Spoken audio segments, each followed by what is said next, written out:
आज हमारे सामने आधुनिक भारतीय इतिहास पर आधारित कुछ काफी डिटेल्ड नोट्स हैं जी। और हम इनमें से समझिए काम की बातें निकालने वाले हैं। जी, ये नोट्स कवर करते हैं पूरा दौर, मतलब यूरोपियों के आने से लेकर 1947 की आजादी तक।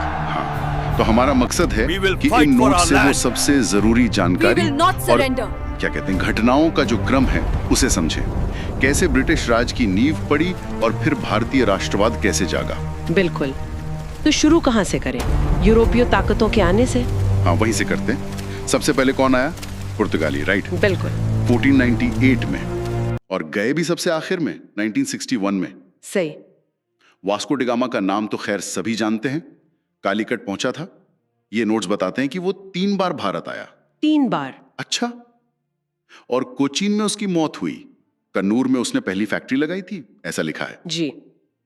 और उसके बाद अल्मेडा आया, पहला पुर्तगाली गवर्नर।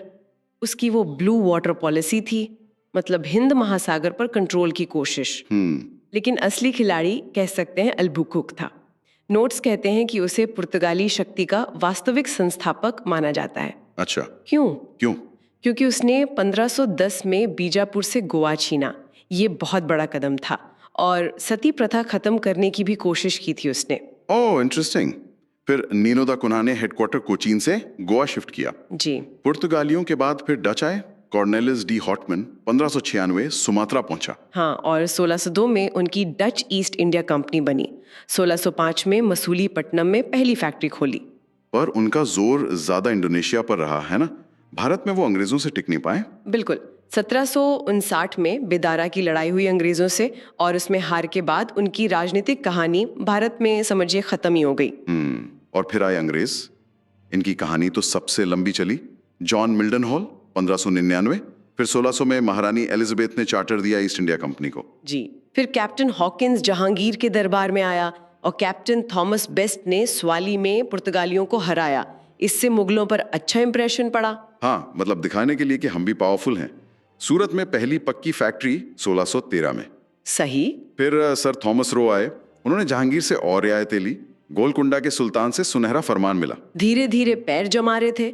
मद्रास पट्टे पे लिया, फोर्ट सेंट जॉर्ज बनाया, बॉम्बे भी मिल गया उनको। हाँ, वो चार्ल्स द्वितीय को पुर्तगाल से दहेज में मिला था, और फिर कंपनी ने उसे सालाना किराए पे ले लिया। बाद में हेडक्वार्टर सूरत से बॉम्बे शिफ्ट हो गया। और कलकत्ता, उसका क्या है? कलकत्ता की नींव रखी जॉब चार्नोक ने। 3 गांव थे, सुल्तानाती, कालीकाता और गोविंदपुर। इनको मिला के कलकत्ता बना, जहां फोर्ट विलियम बनाया गया। और वो फर्रुख सियर वाला फरमान 1717 का, उसे तो मैग्ना कार्टा कहते हैं कंपनी का। हाँ बिल्कुल, वो बहुत अहम था। नोट्स के हिसाब से उससे उन्हें बंगाल में बिना टैक्स दिए व्यापार करने की छूट मिल गई, और इसी बात पे आगे चलकर बहुत झगड़े हुए। सही। अच्छा, बीच में डेनिश भी आए थे थोड़े टाइम के लिए, 1616 में। जी, डेनिश ईस्ट इंडिया कंपनी ट्रैंकेबार और सेरमपुर में फैक्ट्रियां लगाई, लेकिन वो ज्यादा टिके नहीं। 1845 में सब अंग्रेजों को बेचकर चले गए। मतलब मुकाबला मेनली अंग्रेजों और फ्रांसीसियों के बीच ही रह गया। हाँ, फ्रेंच ईस्ट इंडिया कंपनी 1664 में बनी।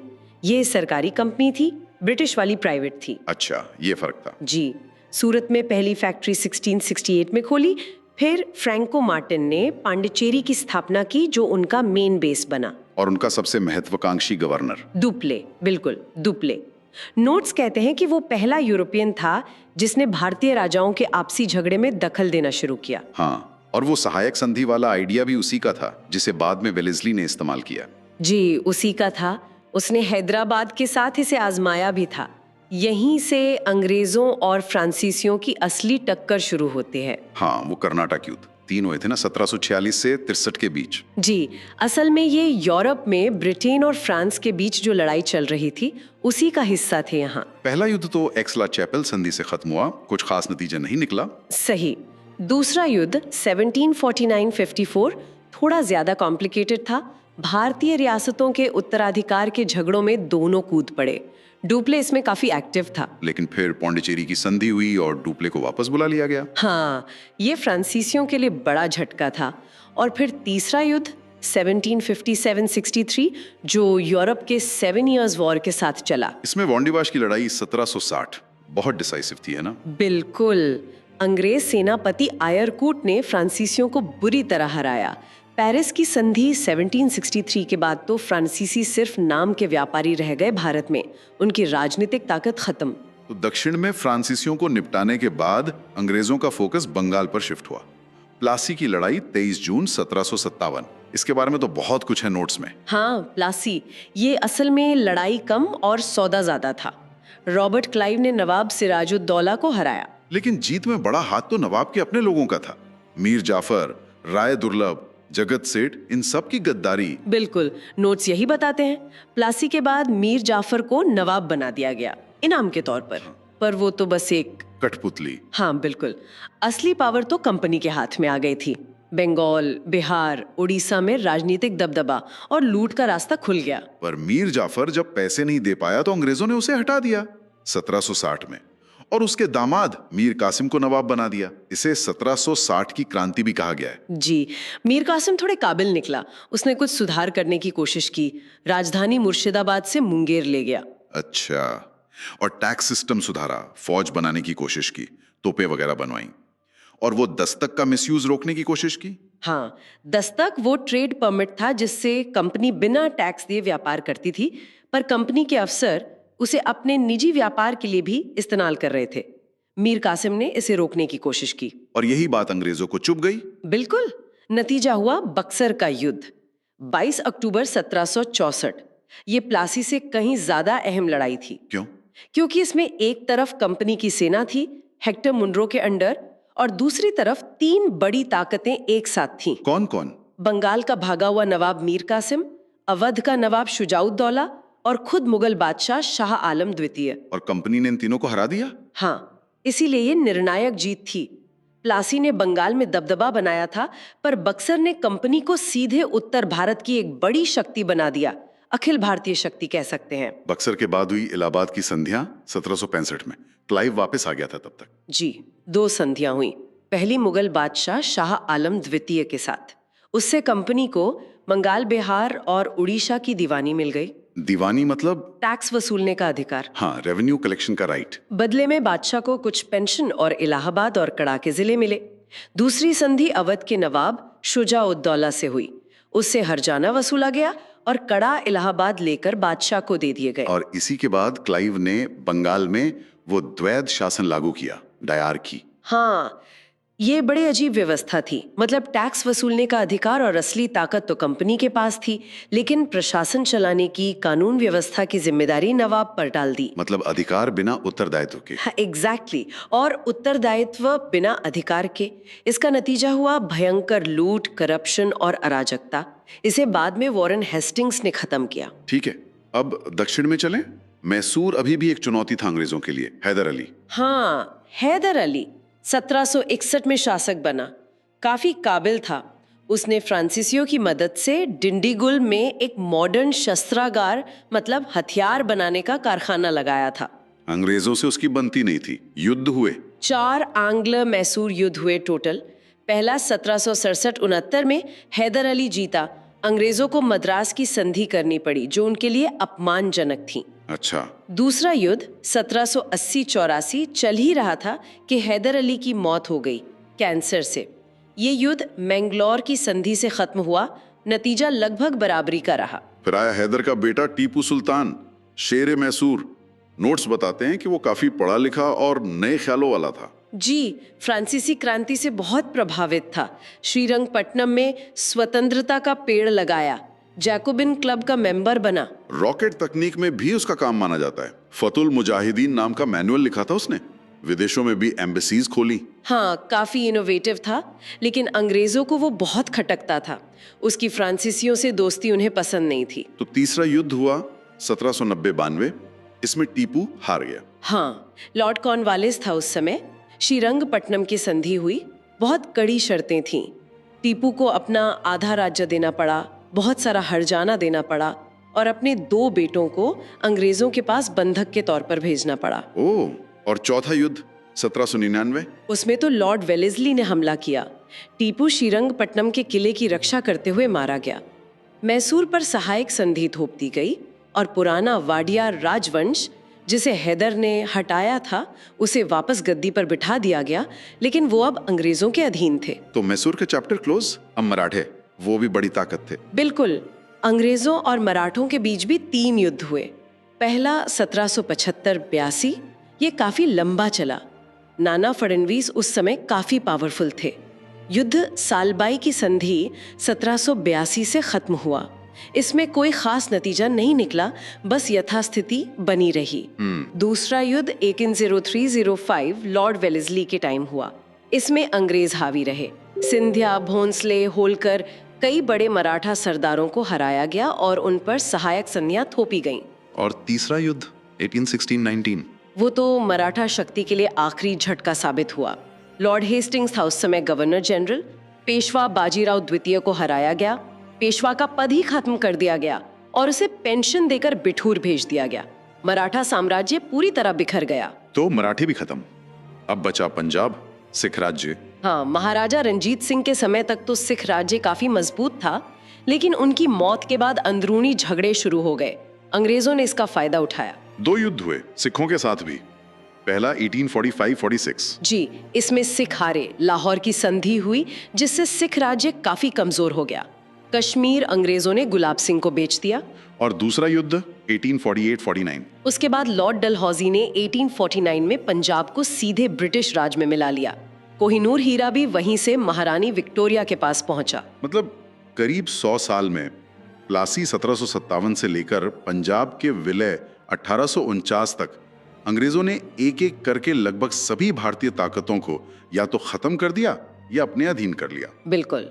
और इन्हीं युद्धों, कब्जों, डलहौजी की वो हड़प नीति, डॉक्ट्रिन ऑफ लैप्स, इन सब ने मिलकर असंतोष को बहुत बढ़ाया। और यही असंतोष फिर 1857 के विद्रोह के रूप में फूटा। हाँ, 1857 का विद्रोह ये सिर्फ एक सैनिक विद्रोह नहीं था, जैसा कि नोट से साफ पता चलता है। ये काफी बड़े इलाके में फैला। दिल्ली में बहादुर शाह जफर थे नाम के लिए, असली नेता जनरल बख्त खान। लखनऊ में बेगम हजरत महल, कानपुर में नाना साहब और उनके सहयोगी तात्या टोपे, झांसी में रानी लक्ष्मीबाई, बिहार में आरा के कुंवर सिंह, ये कुछ विलियम टेलर जैसे अफसर थे जिन्होंने विद्रोह को दबाने में अहम भूमिका निभाई। पर नोट्स ये भी बताते हैं कि कई भारतीय शासक अंग्रेजों के वफादार रहे, जैसे ग्वालियर के सिंधिया, इंदौर के होलकर, हैदराबाद के निजाम, नेपाल के राणा। हाँ, ये एक बड़ा कारण था विद्रोह की असफलता का। अगर ये सब साथ देते तो शायद नतीजा कुछ और होता। विद्रोह का प्रतीक रोटी और कमल था और मशहूर शायर मिर्जा गालिब दिल्ली में थे उस समय। उन्होंने ये सब अपनी आंखों से देखा। इस विद्रोह को लेकर अलग अलग विचार भी हैं, नोट्स में जिक्र है। हाँ बिल्कुल, जैसे वीडी सावरकर ने इसे भारत का प्रथम स्वतंत्रता संग्राम कहा है। अच्छा। ब्रिटेन के एक नेता थे डिसरायली, उन्होंने इसे राष्ट्रीय विद्रोह माना। टी.आर. होम्स जैसे कुछ ब्रिटिश इतिहासकारों ने इसे सभ्यता और बर्बरता के बीच संघर्ष कहा। और भारतीय इतिहासकारों में आर.सी. मजूमदार का मानना था कि ये ना तो पहला था, ना राष्ट्रीय था और ना ही स्वतंत्रता संग्राम था, जबकि जेम्स आउटरम और डब्ल्यू टेलर ने इसे हिंदू मुस्लिम षड्यंत्र का नतीजा बताया। तो मतलब अलग अलग इंटरप्रिटेशंस हैं। हाँ, ये समझना जरूरी है कि ये अलग अलग नजरिए हैं जो जैसे ये पूरे भारत में नहीं फैला। दक्षिण भारत और पंजाब काफी हद तक शांत रहे। सभी वर्गों का, खासकर पढ़े लिखे मध्यम वर्ग और जमींदारों का पूरा समर्थन नहीं मिला। अंग्रेजों के पास बेहतर हथियार थे, बेहतर सेनापति थे, रेल और टेलीग्राफ जैसी सुविधाएं थीं। और विद्रोहियों के पास एक इकाई विचारधारा, एक कॉमन प्लान और एक मजबूत सेंट्रल लीडरशिप की कमी थी। बहादुर शाह जफर बूढ़े थे और प्रभावी नेतृत्व नहीं दे पाए। लेकिन इसका असर बहुत बड़ा हुआ। सबसे बड़ा तो यही कि ईस्ट इंडिया कंपनी का राज खत्म हो गया। बिल्कुल। 1 नवंबर 1858 को इलाहाबाद में महारानी विक्टोरिया का घोषणा पत्र पढ़ा गया। भारत का शासन सीधे ब्रिटिश क्राउन के हाथ में आ गया। गवर्नर जनरल का पदनाम बदलकर वाइसराय कर दिया गया। लॉर्ड कैनिंग आखिरी गवर्नर जनरल और पहले वाइसराय बने। लंदन में एक नया पद बनाया गया, भारत सचिव, secretary of state for India. वो ब्रिटिश कैबिनेट का मेंबर होता था और उसकी मदद के लिए एक 15 सदस्यों की इंडिया काउंसिल बनाई गई। सेना में भी बड़े बदलाव किए गए, पील कमीशन की सिफारिश पर। हाँ, सेना में भारतीय सैनिकों की संख्या कम की गई और यूरोपियन सैनिकों की संख्या बढ़ाई गई। खासकर तोपखाने पर पूरी तरह यूरोपियन कंट्रोल रखा गया।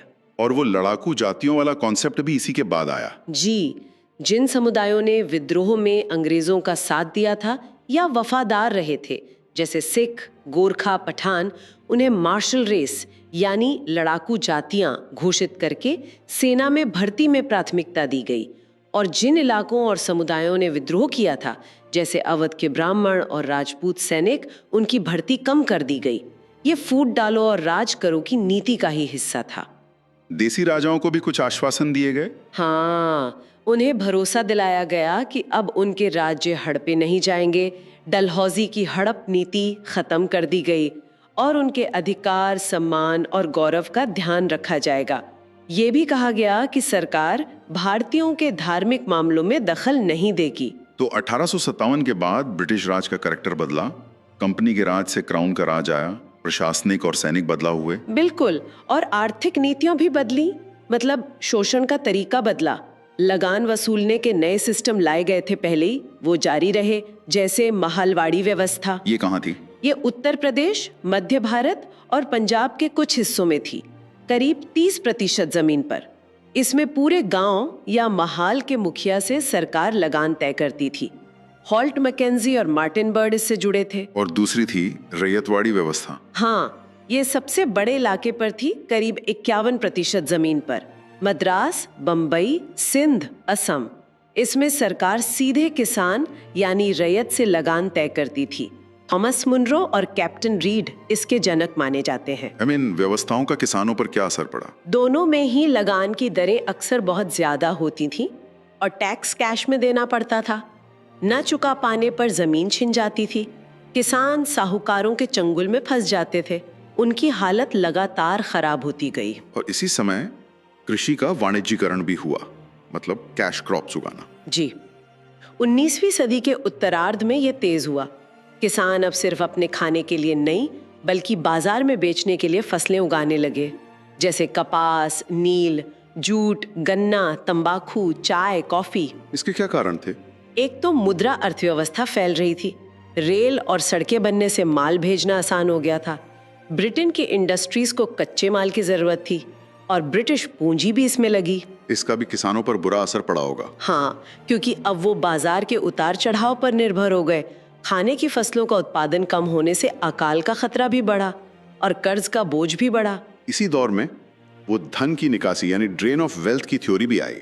दादा भाई नौरोजी ने दी थी। बिल्कुल, दादा भाई नौरोजी, जिन्हें grand old man of India कहते हैं, उन्होंने अपनी किताबों poverty and un British rule in India और इंग्लैंड्स डेट टू इंडिया में ये सिद्धांत दिया।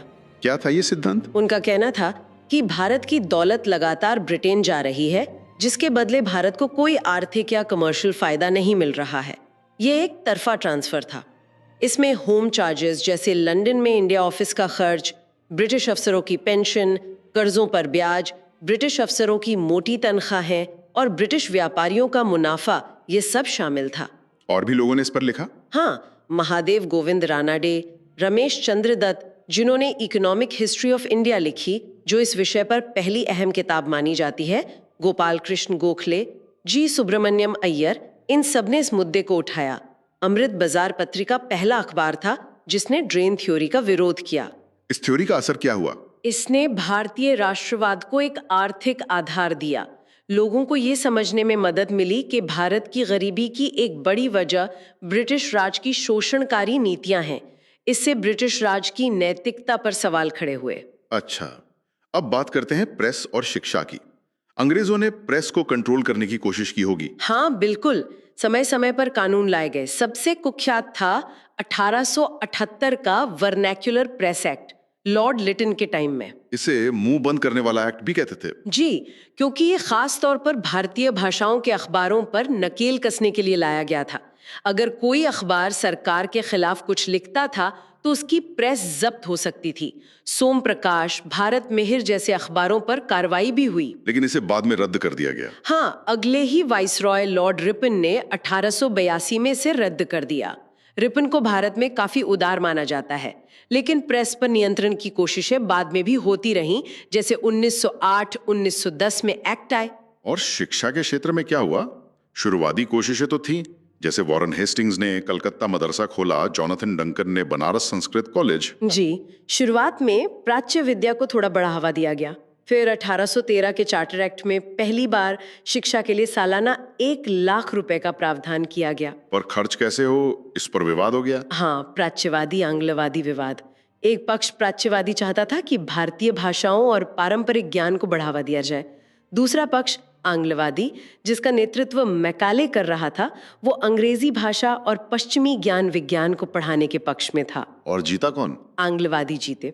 लॉर्ड विलियम बेंटिंग के समय मैकाले का मशहूर मिनट ऑन एजुकेशन 1835 आया, जिसने अंग्रेजी को शिक्षा का माध्यम बनाने का फैसला किया। और उसने वो अधोमुखी निस्यंदन सिद्धांत यानी डाउनवर्ड फिल्ट्रेशन थ्योरी भी दी थी। हाँ, उसका मानना था कि अगर ऊंचे और मध्य वर्ग के कुछ लोगों को अंग्रेजी पढ़ा दी जाए तो ज्ञान अपने आप छन छन कर आम जनता तक पहुंच जाएगा। सरकार को बस ऊपरी तबके को पढ़ाना है। क्या ये थ्योरी कामयाब हुई? नहीं, ज्यादा कामयाब नहीं हुई। ज्ञान ऊपर ही अटक कर रह गया। लेकिन इससे अंग्रेजी पढ़े लिखे भारतीयों का एक नया वर्ग जरूर तैयार हुआ, जिसने बाद में राष्ट्रीय आंदोलन में अहम भूमिका निभाई। इसी दौरान विलियम जोन्स ने एशियाटिक सोसाइटी ऑफ बंगाल 1784 भी बनाई थी। जी, उसका मकसद था भारतीय इतिहास, साहित्य और संस्कृति का अध्ययन करना। उसने कई संस्कृत ग्रंथों का अंग्रेजी में अनुवाद भी किया, जैसे कालिदास का अभिज्ञान शाकुंतलम। तो शिक्षा और प्रेस के विकास ने भी कहीं ना कहीं राजनीतिक चेतना जगाने में मदद की होगी। बिल्कुल।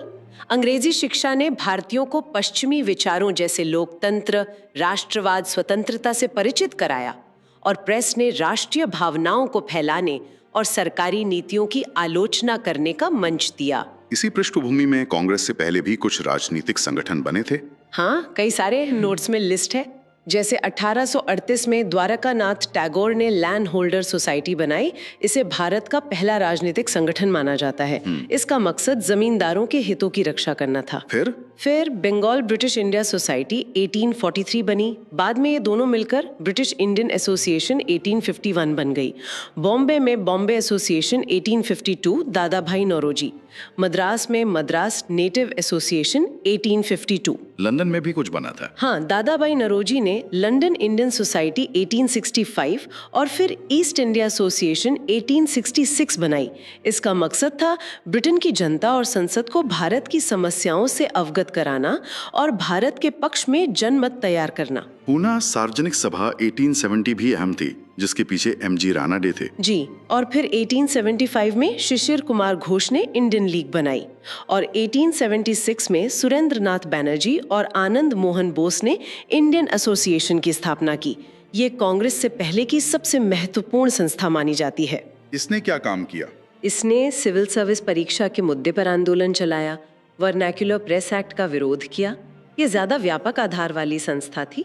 बाद में ये कांग्रेस में मिल गई। मद्रास महाजन सभा 1885 और बॉम्बे प्रेसिडेंसी एसोसिएशन 1885 भी बनी।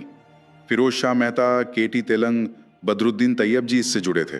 हाँ, तो आप देख सकते हैं कि कांग्रेस की स्थापना 1885 से पहले ही भारत में राजनीतिक गतिविधियां और संगठन बनने शुरू हो गए थे। एक तरह से जमीन तैयार हो रही थी। और फिर आई भारतीय राष्ट्रीय कांग्रेस। 28 दिसंबर 1885 बॉम्बे का गोकुलदास तेजपाल संस्कृत कॉलेज। जी, संस्थापक थे एओ ह्यूम, एक रिटायर्ड ब्रिटिश सिविल सर्वेंट। पहले अध्यक्ष बने व्योमेश चंद्र बैनर्जी। 72 प्रतिनिधि शामिल हुए थे पहले अधिवेशन में। उस समय वाइसरॉय कौन थे? Lord Dufferin. हाँ, कांग्रेस के बनने को लेकर कुछ थ्योरीज भी हैं, जैसे लाला लाजपत राय ने इसे सेफ्टी वाल्व थ्योरी कहा। मतलब कि ह्यूम ने डफरिन के इशारों पर कांग्रेस बनवाई ताकि भारतीयों का बढ़ता हुआ गुस्सा हिंसात्मक रूप न ले, बल्कि कांग्रेस के मंच से शांतिपूर्ण तरीके से बाहर निकल जाए, जैसे प्रेशर कुकर का सेफ्टी वाल्व होता है। अच्छा। और दूसरी थ्योरी, आरपी दत्त जैसे मार्क्सवादी इतिहासकारों ने इसे षड्यंत्र सिद्धांत कहा, और गोपाल कृष्ण गोखले ने इसे तड़ित चालक, लाइटनिंग कंडक्टर बताया। मतलब कि अगर कोई ब्रिटिश व्यक्ति संस्थापक होता है तो सरकार का शुरुआती दमन का खतरा कम हो जाएगा, जैसे तड़ित चालक बिजली गिरने से इमारत को बचाता है। खैर, जो भी हो, कांग्रेस बनी। शुरुआती दौर 1850 से 1905 को उदारवादी या नरमपंथी दौर कहा जाता है। जी, इसमें दादा भाई नौरोजी, फिरोज शाह मेहता, सुरेंद्र नाथ बनर्जी, गोपाल कृष्ण गोखले जैसे नेता थे। इनका तरीका था प्रार्थना पत्र देना, याचिकाएं भेजना, प्रतिनिधि मंडल भेजना। इन्हें ब्रिटिश न्यायप्रियता में विश्वास था। इनकी मांगे भी सीमित थीं, प्रशासन में सुधार, भारतीयों को ज्यादा नौकरियां, विधान परिषदों का विस्तार। हाँ, दत्त ने कांग्रेस के सम्मेलनों को 3 दिन का तमाशा कहा था। बंकिम चंद्र चटर्जी ने कहा कि कांग्रेस के लोग पदों के भूखे हैं। वाइसराय डफरिन ने कांग्रेस को सूक्ष्म अल्पसंख्यक वर्ग, माइक्रोस्कोपिक माइनॉरिटी का प्रतिनिधि बताया, और कर्जन ने तो यहाँ तक कहा था कि कांग्रेस लड़खड़ा रही है और मेरी इच्छा है कि मैं उसकी शांतिपूर्ण मौत में मदद कर सकूं। बाल गंगाधर तिलक जैसे गणपंथी नेता भी इनकी आलोचना करते थे। उन्होंने कहा था कि साल में एक बार मेंढक की तरह टर्राने से कुछ नहीं मिलेगा। बिल्कुल, यहीं से फिर गरम पंथ का उदय होता है, खासकर बंगाल विभाजन 1905 के बाद। लेकिन उससे पहले होम रूल आंदोलन 1916 का जिक्र है नोट्स में। हाँ, तिलक और एनी बेसेंट ने अलग अलग लीग बनाई। जी, तिलक की लीग महाराष्ट्र और कर्नाटक में एक्टिव थी, जबकि बेसेंट की लीग बाकी भारत में। बेसेंट ने अपने अखबारों कॉमनवेल्थ और न्यू इंडिया के जरिए होम रूल यानी स्वशासन की मांग को बहुत लोकप्रिय बनाया। सुब्रमण्यम अय्यर ने तो अपनी सर की उपाधि भी लौटा दी थी बेसेंट की गिरफ्तारी के विरोध में। हाँ, होम रूल आंदोलन ने कांग्रेस को फिर से एक्टिव किया और राष्ट्रीय आंदोलन को एक नई दिशा दी। बाद में 1920 में गांधी जी ने all India home rule league का नाम बदलकर स्वराज्य सभा कर दिया था। और फिर आता है गांधी युग। गांधी जी 9 जनवरी 1915 को दक्षिण अफ्रीका से भारत लौटे। प्रवासी भारतीय दिवस इसीलिए मनाते हैं। जी, दक्षिण अफ्रीका में वो करीब 21 साल रहे थे। वहां उन्होंने नस्लीय भेदभाव के खिलाफ सत्याग्रह का सफल प्रयोग किया था। नटाल इंडियन कांग्रेस, फीनिक्स आश्रम, टॉल्स्टॉय फार्म की स्थापना की थी। भारत आकर उन्होंने पहले पूरे देश का दौरा किया, गोपाल कृष्ण गोखले को अपना राजनीतिक गुरु माना और साबरमती आश्रम की स्थापना की। उनके शुरुआती आंदोलन भारत में बहुत सफल रहे। पहला था चंपारण सत्याग्रह 1917, बिहार में नील किसानों के लिए। ये भारत में उनका पहला सत्याग्रह था। फिर अहमदाबाद मिल हड़ताल 1918, मजदूरों के लिए। इसमें उन्होंने पहली बार भूख हड़ताल की। और फिर खेड़ा सत्याग्रह 1918, गुजरात में किसानों के लगान माफी के लिए। ये पहला असहयोग आंदोलन था एक तरह से। इन सफलताओं ने गांधी जी को राष्ट्रीय नेता बना दिया। इसी बीच 1919 में सरकार रॉलेट एक्ट ले आई। हाँ, सिडनी रॉलेट की अध्यक्षता वाली कमेटी की सिफारिशों पर इसे काला कानून कहा गया। इसमें बिना अपील, बिना दलील, बिना वकील किसी को भी शक के आधार पर गिरफ्तार करके जेल में डाला जा सकता था। गांधी जी ने इसके खिलाफ राष्ट्रव्यापी हड़ताल का आह्वान किया। ये पहला बड़ा अखिल भारतीय आंदोलन था उनका। और इसी एक्ट के विरोध में पंजाब में प्रदर्शन हो रहे थे। डॉक्टर सैफुद्दीन किचलू और डॉक्टर सत्यपाल को गिरफ्तार कर लिया गया। इसी गिरफ्तारी के विरोध में 13 अप्रैल 1919 को बैसाखी के दिन अमृतसर के जलियांवाला बाग में एक शांतिपूर्ण सभा हो रही थी। और वहां जनरल डायर ने बिना चेतावनी दिए भीड़ पर गोलियां चलवा दी। जी, सरकारी आंकड़ों के मुताबिक 379 लोग मारे गए, पर असल संख्या कहीं ज्यादा थी। ये एक भयानक हत्याकांड था जिसने पूरे देश को झकझोर दिया। इसके विरोध में रविंद्रनाथ टैगोर ने अपनी नाइटहुड को सर की उपाधि लौटा दी। शंकर नायर ने वायसराय की कार्यकारिणी परिषद से इस्तीफा दे दिया। गांधी जी ने भी कैसरे हिंद की उपाधि लौटाई, हालांकि वो खिलाफत आंदोलन के दौरान लौटाई थी। जमनालाल बजाज ने राय बहादुर की उपाधि त्यागी। सरकार ने जांच के लिए हंटर कमेटी बनाई, जिसने डायर को बस नौकरी से हटाया, कोई सजा नहीं दी। कांग्रेस ने भी अपनी जांच कमेटी बनाई थी। जलियांवाला बाग के बाद खिलाफत आंदोलन का मुद्दा भी जुड़ गया। ये क्या था? पहले विश्व युद्ध में तुर्की हार गया था। ब्रिटेन और उसके साथी देश तुर्की का बंटवारा करना चाहते थे, सेवर्स की संधि। और तुर्की के सुल्तान, जो दुनिया भर के मुसलमानों के खलीफा माने जाते थे, उनके पद को खत्म करना चाहते थे। भारत के मुसलमान इसके खिलाफ थे। नेता कौन थे इसके? अली बंधु, मोहम्मद अली, शौकत अली, मौलाना अबुल कलाम आजाद, हकीम अजमल खान, डॉक्टर अंसारी। गांधी जी ने इसे हिंदू मुस्लिम एकता का सुनहरा मौका माना और कांग्रेस ने इसका समर्थन किया। और इन्हीं दो मुद्दों जलियांवाला बाग और खिलाफत को लेकर गांधी जी ने 1920 में असहयोग आंदोलन शुरू किया। जी, अगस्त 1920 में कलकत्ता में कांग्रेस का विशेष अधिवेशन हुआ, सितंबर 1920, जहां प्रस्ताव पास हुआ। फिर नागपुर के वार्षिक अधिवेशन दिसंबर 1920 में इसकी पुष्टि हुई। 1 अगस्त 1920 को आंदोलन शुरू हुआ और दुर्भाग्य से उसी दिन तिलक की मृत्यु हो गई। आंदोलन का कार्यक्रम क्या था? 2 तरह का था। नकारात्मक, सरकारी उपाधियां लौटाना, स्कूलों कॉलेजों का बहिष्कार, अदालतों का बहिष्कार, विदेशी कपड़ों का बहिष्कार। और सकारात्मक, राष्ट्रीय स्कूलों कॉलेजों की स्थापना, जैसे काशी विद्यापीठ, गुजरात विद्यापीठ, आपसी विवाद पंचायतों में सुलझाना, चरखा खादी को अपनाना, हिंदू मुस्लिम एकता बनाए रखना, अस्पृश्यता मिटाना। लक्ष्य था 1 साल में स्वराज। आंदोलन काफी सफल रहा। बहुत से छात्रों ने स्कूल कॉलेज छोड़े, वकीलों ने वकालत छोड़ी, जैसे मोतीलाल नेहरू, CR दास, राजेंद्र प्रसाद, पटेल। विदेशी कपड़ों की होली जलाई गई। हाँ, अभूतपूर्व उत्साह था। लेकिन फिर 5 फरवरी 1922 को गोरखपुर जिले में चौरी चौरा नाम की जगह पर गुस्साई भीड़ ने एक पुलिस थाने में आग लगा दी, जिसमें 22 पुलिसकर्मी मारे गए। इस हिंसा की घटना से गांधी जी बहुत दुखी हुए। जी, उन्होंने महसूस किया कि देश अभी अहिंसक आंदोलन के लिए पूरी तरह तैयार नहीं है और 12 फरवरी 1922 को बारदौली में कांग्रेस कार्य समिति की बैठक बुलाकर आंदोलन वापस ले लिया। इस फैसले से कई नेता सहमत नहीं थे। CR दास, मोतीलाल नेहरू, सुभाष चंद्र बोस। बोस ने तो इसे राष्ट्रीय विपत्ति, नेशनल कैलामिटी कहा था। हाँ, काफी निराशा हुई।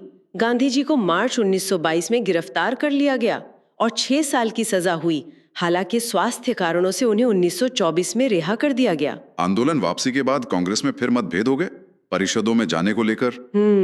एक गुट था परिवर्तनवादी, प्रो चेंजर्स, जिसमें CR दास, मोतीलाल नेहरू, विट्ठल भाई पटेल थे। उनका मानना था कि चुनाव लड़कर विधान परिषदों में जाना चाहिए और वहां जाकर सरकारी कामकाज में बाधा डालनी चाहिए। और दूसरा गुट वो अपरिवर्तनवादी कहलाया, जिसमें C राजगोपालाचारी, वल्लभ भाई पटेल, राजेंद्र प्रसाद थे। वो परिषदों के बहिष्कार के पक्ष में थे और गांधी जी के रचनात्मक कार्यों, खादी, अस्पृश्यता निवारण, हिंदू मुस्लिम एकता पर जोर दे रहे थे। तो परिवर्तनवादियों ने अपनी अलग पार्टी बना ली। हाँ, 1 जनवरी 1923 को CR दास अध्यक्ष और मोतीलाल नेहरू महासचिव ने कांग्रेस खिलाफत स्वराज पार्टी का गठन किया, जिसे आमतौर पर स्वराज पार्टी कहा जाता है। इन्हें कुछ सफलता मिली? हाँ, 1923 के चुनावों में इन्हें काफी सीटें मिली। मध्य प्रांत में तो बहुमत भी मिला। सबसे बड़ी उपलब्धि थी 1925 में विट्ठल भाई पटेल का केंद्रीय विधानमंडल, सेंट्रल लेजिस्लेटिव असेंबली का अध्यक्ष, स्पीकर चुना जाना। वो पहले भारतीय थे जो इस पद पर पहुंचे। लेकिन 1925 में CR दास की मृत्यु के बाद स्वराज पार्टी कमजोर पड़ गई। जी, इसी बीच 1927 में ब्रिटिश सरकार ने साइमन कमीशन नियुक्त किया। ये किस लिए था? 1919 के एक्ट की समीक्षा करने और भारत में संवैधानिक सुधारों पर सुझाव देने के लिए। सर जॉन साइमन इसके अध्यक्ष थे। इसमें 7 सदस्य थे और 7 के 7 अंग्रेज थे। एक भी भारतीय नहीं? नहीं। इसी बात पर भारत में जबरदस्त गुस्सा था। जब कमीशन 1928 में भारत आया तो जहां भी गया उसका काले झंडों और साइमन गो बैक के नारों से स्वागत हुआ। लाहौर में विरोध प्रदर्शन का नेतृत्व लाला लाजपत राय कर रहे थे।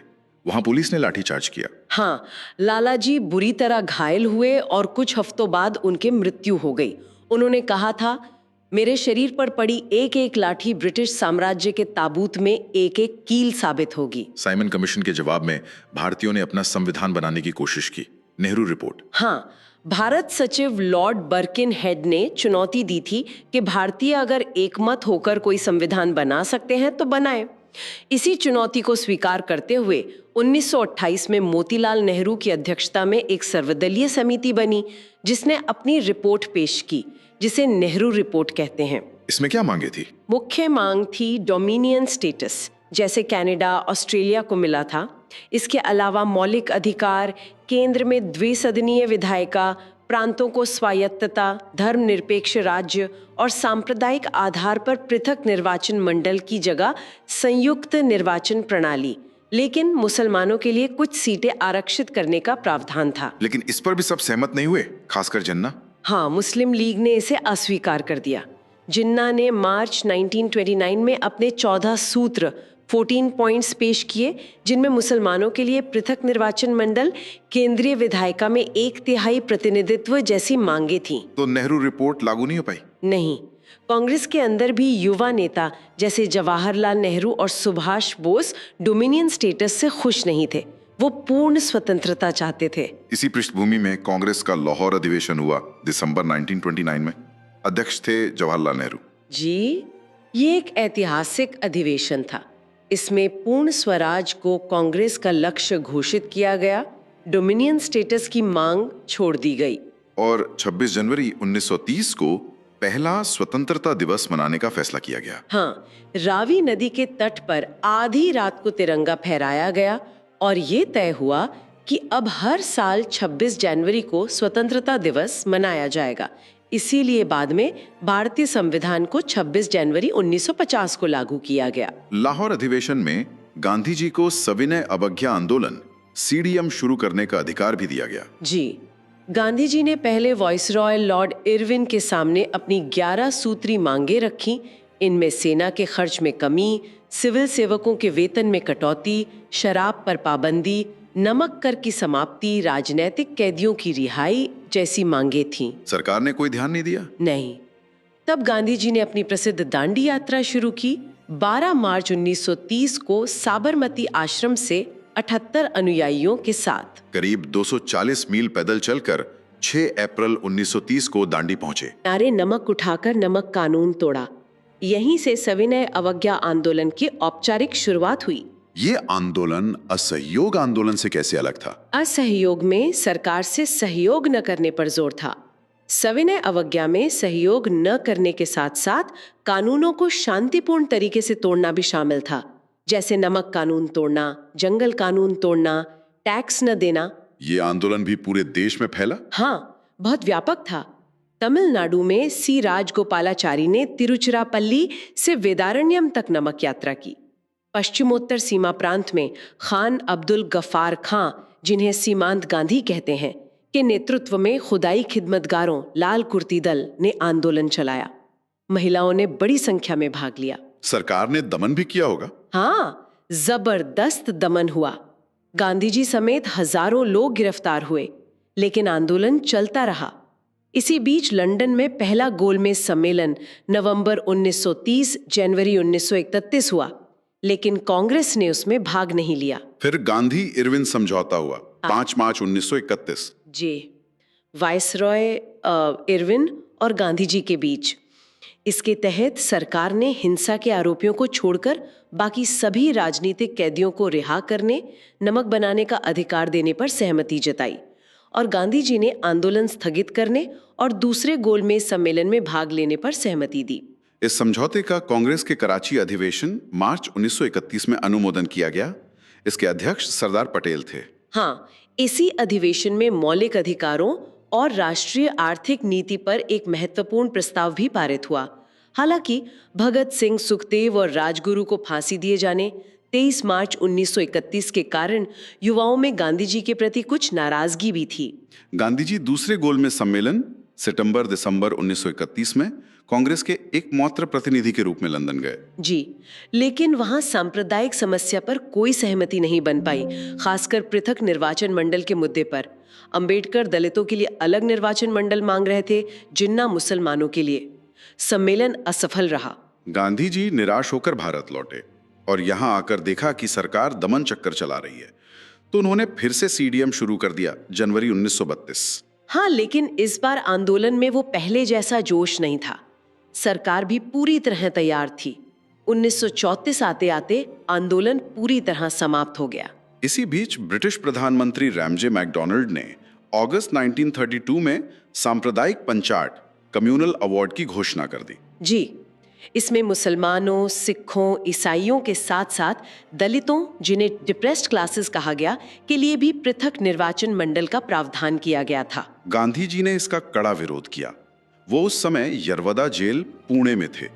उन्होंने इसे हिंदुओं को बांटने की चाल माना और इसके खिलाफ आमरण अनशन शुरू कर दिया। तब मदन मोहन मालवीय, सी राजगोपालाचारी और अन्य नेताओं के प्रयासों से गांधी जी और डॉक्टर BR अम्बेडकर के बीच पूना पैक्ट सितंबर 1932 हुआ। इसमें क्या तय हुआ? इसमें दलितों के लिए पृथक निर्वाचन मंडल की मांग छोड़ दी गई।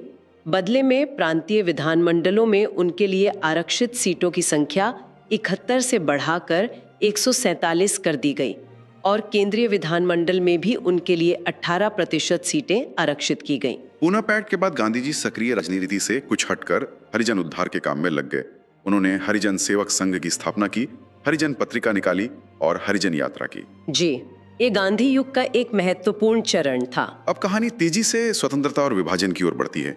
पाकिस्तान की मांग धीरे धीरे मजबूत हो रही थी। हाँ, कवि मोहम्मद इकबाल ने 1930 में मुस्लिम लीग के इलाहाबाद अधिवेशन में पश्चिमोत्तर भारत में एक मुस्लिम राज्य की जरूरत की बात की थी। हालांकि उन्होंने पाकिस्तान शब्द का इस्तेमाल नहीं किया था। पाकिस्तान शब्द किसने गढ़ा?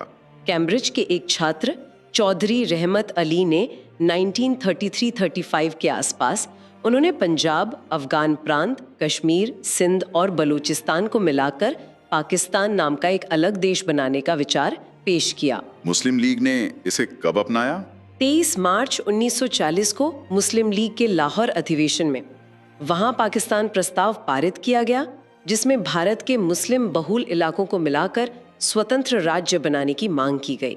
इसी बीच दूसरा विश्व युद्ध 1939-45 शुरू हो गया था। हाँ, वायसराय लॉर्ड लिनलिथगो ने बिना भारतीय नेताओं से पूछे भारत को युद्ध में शामिल घोषित कर दिया। इसके विरोध में कांग्रेस शासित प्रांतों की सरकारों ने इस्तीफा दे दिया। अंग्रेजों को युद्ध में भारतीयों का सहयोग चाहिए था, इसलिए वायसराय ने अगस्त 1940 में एक प्रस्ताव रखा, जिसे अगस्त प्रस्ताव, अगस्त ऑफर कहते हैं। जी, इसमें युद्ध के बाद भारत को डोमिनियन स्टेटस देने, वायसराय की कार्यकारिणी परिषद का विस्तार करने और युद्धोपरांत एक संविधान सभा बनाने का वादा किया गया था। लेकिन कांग्रेस ने इसे अस्वीकार कर दिया क्योंकि इसमें पूर्ण स्वतंत्रता की बात नहीं थी, और लीग ने भी इसे अस्वीकार कर दिया क्योंकि इसमें पाकिस्तान की मांग नहीं मानी गई थी। अगस्त प्रस्ताव के विरोध में कांग्रेस ने व्यक्तिगत सत्याग्रह अक्टूबर 1940 शुरू किया। हाँ, ये सीमित सत्याग्रह था। पहले सत्याग्रही थे विनोबा भावे, दूसरे थे जवाहरलाल नेहरू। फिर 1942 में क्रिप्स मिशन भारत आया। जी, युद्ध की स्थिति बिगड़ रही थी, जापान का खतरा बढ़ रहा था, अमेरिका चीन का दबाव था ब्रिटेन पर कि भारत का सहयोग हासिल करे, इसलिए सर स्टैफोर्ड क्रिप्स को भेजा गया। क्रिप्स मिशन ने क्या प्रस्ताव रखे? उसने भी युद्ध के बाद डोमिनियन स्टेटस और एक संविधान सभा बनाने का प्रस्ताव रखा। लेकिन इसमें एक पेच था। प्रांतों को यह अधिकार दिया गया था कि अगर वो चाहें तो भारतीय संघ से अलग हो सकते हैं और अपना अलग संविधान बना सकते हैं। मतलब एक तरह से पाकिस्तान की मांग को मान लिया गया था। हाँ, अप्रत्यक्ष रूप से। इसीलिए कांग्रेस ने इसे अस्वीकार कर दिया।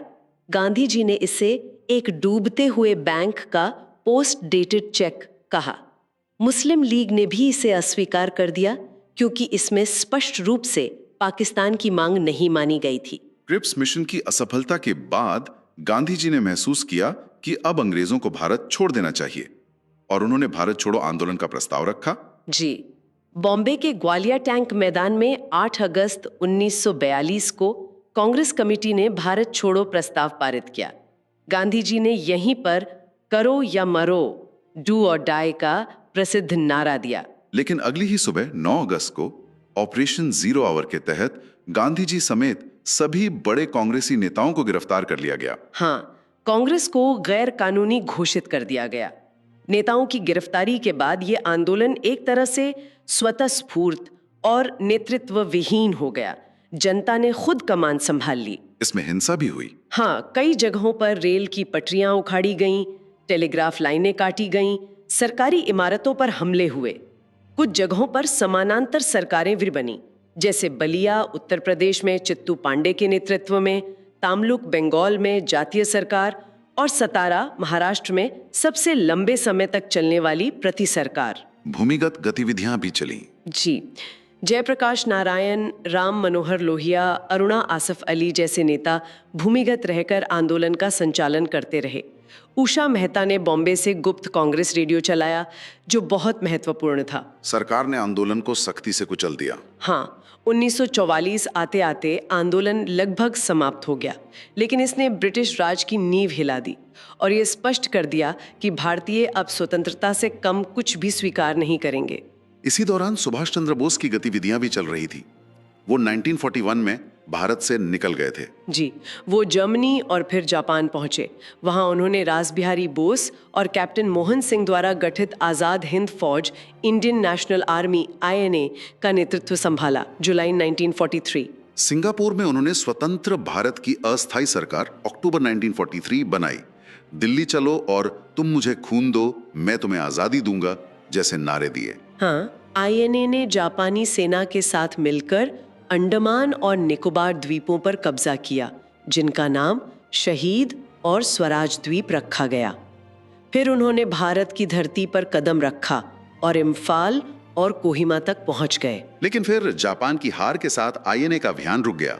जी, युद्ध खत्म होने के बाद INA के पकड़े गए अधिकारियों कर्नल प्रेम सहगल, कर्नल गुरुबख्श सिंह ढिल्लोन और मेजर शाह नवाज खान पर दिल्ली के लाल किले में मुकदमा नवंबर 1945 चलाया गया। इस मुकदमे ने पूरे देश में देशभक्ति की लहर पैदा कर दी।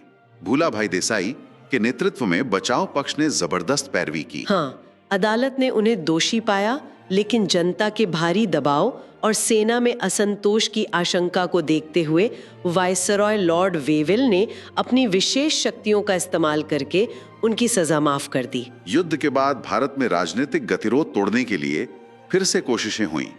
सी राजगोपालाचारी फॉर्मूला 1944। इसमें कांग्रेस और लीग के बीच समझौते की कोशिश थी।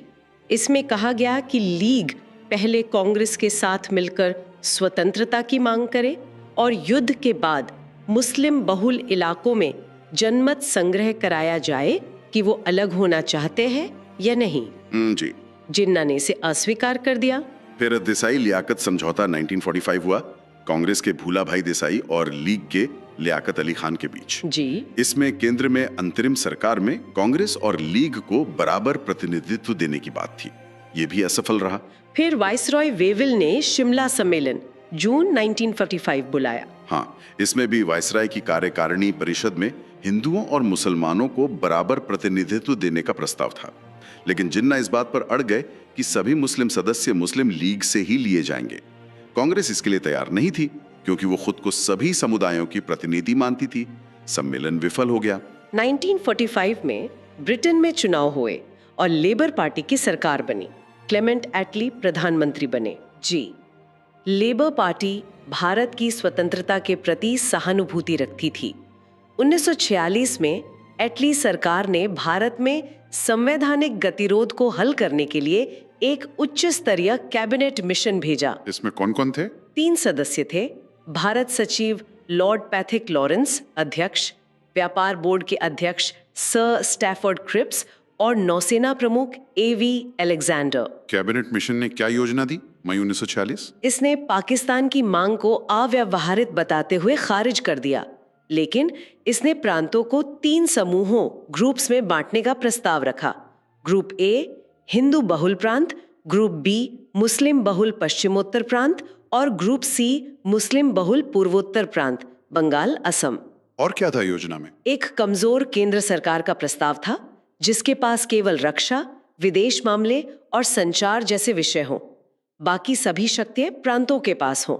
एक संविधान सभा बनाने की योजना थी, जिसके सदस्य प्रांतीय विधानसभाओं द्वारा चुने जाने थे, और तत्काल एक अंतरिम सरकार बनाने का प्रस्ताव था। इस योजना पर क्या प्रतिक्रिया हुई? शुरुआत में कांग्रेस और लीग दोनों ने इसे स्वीकार कर लिया, हालांकि अपनी अपनी व्याख्याओं के साथ।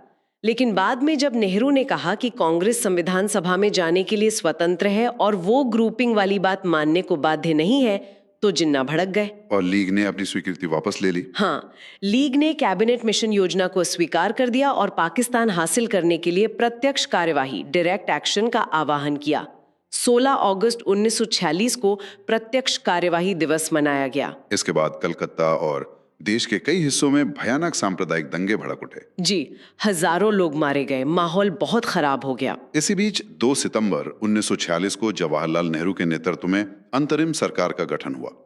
लीग शुरू में इसमें शामिल नहीं हुई। हाँ, लेकिन वायसरॉय वेविल के समझाने पर लीग अक्टूबर 1946 में अंतरिम सरकार में शामिल हो गई, लेकिन उसका रवैया सहयोग का नहीं बल्कि बाधा डालने का रहा। फरवरी 1947 में ब्रिटिश प्रधानमंत्री एटली ने एक ऐतिहासिक घोषणा की। जी, उन्होंने घोषणा की कि ब्रिटिश सरकार जून 1948 तक भारत को सत्ता सौंप देगी, चाहे भारतीय नेता किसी समझौते पर पहुंचे या नहीं। उन्होंने लॉर्ड वेविल की जगह लॉर्ड माउंटबेटन को नया वाइसराय बनाकर भेजा ताकि सत्ता हस्तांतरण की प्रक्रिया पूरी हो सके। माउंटबेटन मार्च 1947 में भारत आए।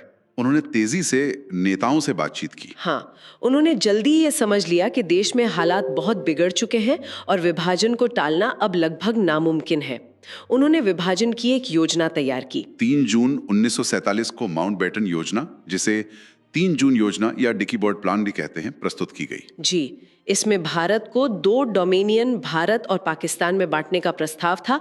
पंजाब और बंगाल का विभाजन होना था, जिसके लिए जनमत संग्रह या विधानसभा के मत का सहारा लिया जाना था। देसी रियासतों को छूट दी गई कि वो भारत या पाकिस्तान में शामिल हो या स्वतंत्र रहे। इस योजना को कांग्रेस और मुस्लिम लीग दोनों ने स्वीकार कर लिया। हाँ, भारी मन से ही सही, कांग्रेस ने विभाजन स्वीकार कर लिया क्योंकि उन्हें लगा कि यही एकमात्र रास्ता है देश को गृह युद्ध से बचाने का। इसी योजना के आधार पर ब्रिटिश संसद ने भारतीय स्वतंत्रता अधिनियम 1947 यानी इंडियन इंडिपेंडेंस एक्ट 1947 पारित किया। जी, ये जुलाई 1947 में पारित हुआ। इसके तहत 15 अगस्त 1947 को भारत और पाकिस्तान 2 नए स्वतंत्र डोमिनियन अस्तित्व में आए। ब्रिटिश क्राउन का भारत पर प्रभुत्व समाप्त हो गया, वाइसराय का पद खत्म हो गया और दोनों डोमिनियन के लिए अलग-अलग गवर्नर जनरल नियुक्त हुए। तो 15 अगस्त 1947 को भारत आजाद हो गया, पाकिस्तान 14 अगस्त को बना। बिल्कुल, एक लंबे संघर्ष के बाद। इस पूरी अवधि में कई गवर्नर जनरल और वाइसराय आए जिन्होंने महत्वपूर्ण भूमिका निभाई। नोट्स में कुछ प्रमुख नाम हैं: क्लाइव, प्लासी, द्वैध शासन। वॉरेन हेस्टिंग्स बंगाल का पहला गवर्नर जनरल, द्वैध शासन खत्म किया, उस पर महाभियोग भी चला। कॉर्नवालिस, स्थायी बंदोबस्त, सिविल सेवा का जनक। वेलेस्ली, सहायक संधि प्रणाली। विलियम बेंटिंक, भारत का पहला गवर्नर जनरल, सती प्रथा का उन्मूलन, ठगी का दमन। डलहौजी, हड़प नीति, रेल, डाक, तार शुरू किया। कैनिंग, 1857 के समय गवर्नर जनरल, भारत का पहला viceroy. Lytton, vernacular press act, Delhi Durbar. Ripon, स्थानीय स्वशासन का जनक, वर्नाक्यूलर प्रेस एक्ट रद्द किया, इल्बर्ट बिल विवाद।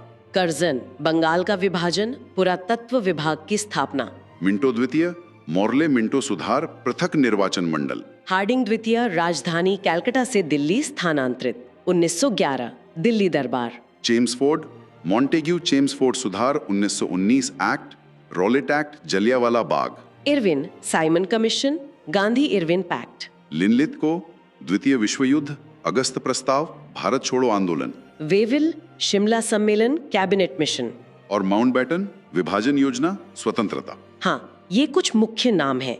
स्वतंत्र भारत के पहले गवर्नर जनरल लॉर्ड माउंटबेटन ही बने और अंतिम गवर्नर जनरल और एकमात्र भारतीय चक्रवर्ती राजगोपालाचारी थे।